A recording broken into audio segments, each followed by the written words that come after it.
Number one, the first type of asset that rich people have that the poor don't is business.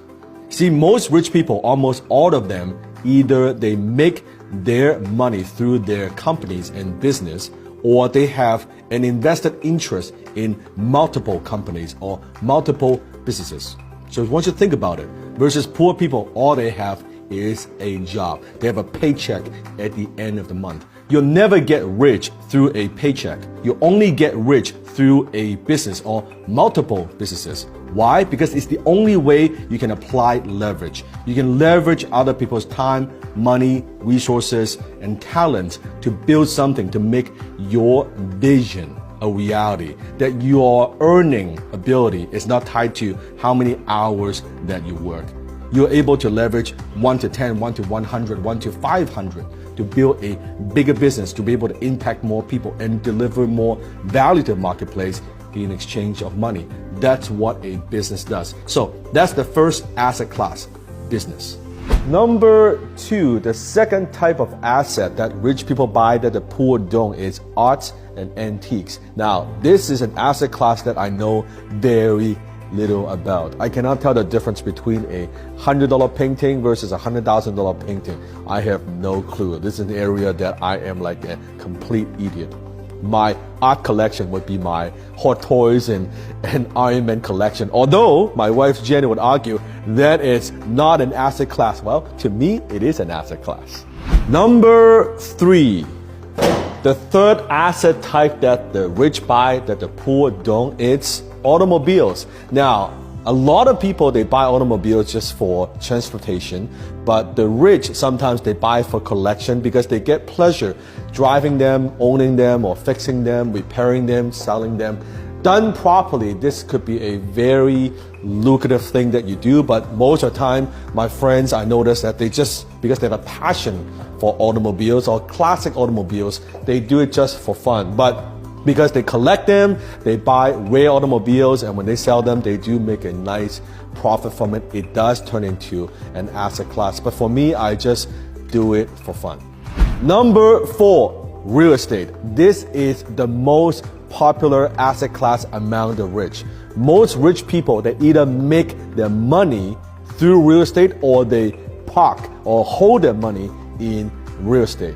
Now, when it comes to real estate, there are so many different types of real estate. You have residential or you have commercial. Residential, I'm talking about condo or single family home. Commercial real estate, I'm talking about malls, hotels, right? Offices, multifamily.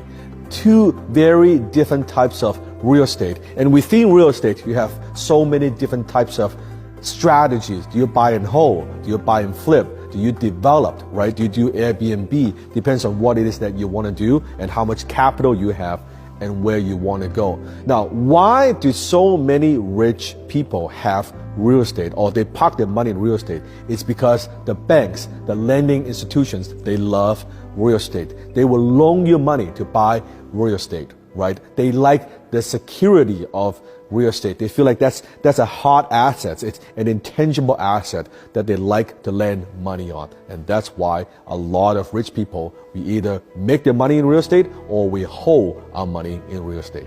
Number five, the fifth asset class that rich people buy that the poor don't is paper assets. I'm talking about bonds, mutual funds, and stocks. Now, when it comes to assets, sometimes we buy assets because it produces cash flow or dividends. In some cases, we buy assets and hopefully it will increase in value and over time. That's called appreciation. So when it comes to stocks, except it's like dividend stocks, but stocks, mutual funds, and bonds, we are buying it at a certain price and hopefully it will go up later in the future. We are betting, we are buying on the appreciation. You see, with paper assets, you can turn that into money very, very easily. Let's say compare that to a piece of real estate.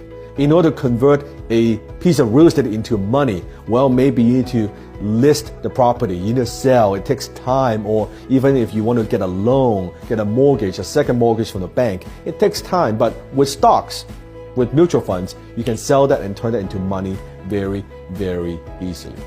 Number six, the sixth asset class that rich people buy that the poor don't is intellectual properties. I'm talking about patents, trademarks, brands, copyright, any other intellectual properties that you might have. See, this is an asset class that I love. I own a lot of intellectual properties. The reason I like intellectual properties is because the ability, you can scale, you can license your intellectual properties to somebody else, but also the maintenance fee is very, very little compared to other asset classes. I can also duplicate and replicate what I do to be able to serve way more people. So intellectual properties, Disney has a lot of intellectual properties. Coca-Cola as a brand, the brand itself, that's an intellectual property. The brand itself is actually worth more than the actual hard assets that Coca-Cola owns.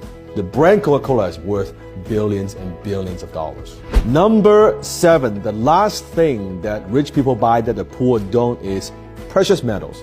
I'm talking about gold, silver, platinum. This is a gift from my mentees from Australia. 24K gold. Now, gold is very, very important. You notice when the currency of our dollars, it depends on what countries you're coming from.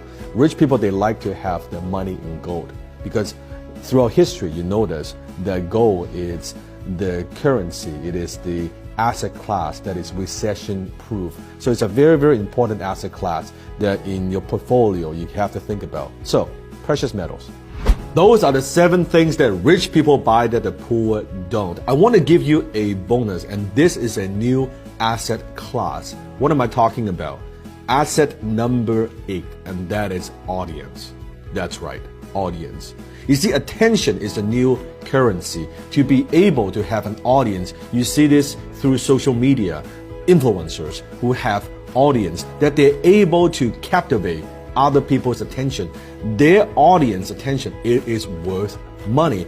That's how they're able to generate income and profits and money from what they do. Attention is the new currency because without attention, you would not be able to get customers. And without customers, you won't have any sales, no money, no profits. It's that simple. A lot of people, they neglect this asset class. And I believe this is an asset class that a lot of people, even rich people, ignore and overlook. This is an asset class that you can scale and expand very, very quickly to have 10,000 people, 20,000 people, 50,000 people, 100,000 people paying attention to your message, your cause, what you are focusing on, what you want to promote. Even if you want to promote charity, your foundation, you need attention. You need audience. Money alone doesn't just get your attention. Attention is attention. Money alone is not enough. But to be able to get attention, you can convert that into money. You convert that into profit. And this is an asset class that could grow and grow and grow, and there's no limit. There's absolutely no limit.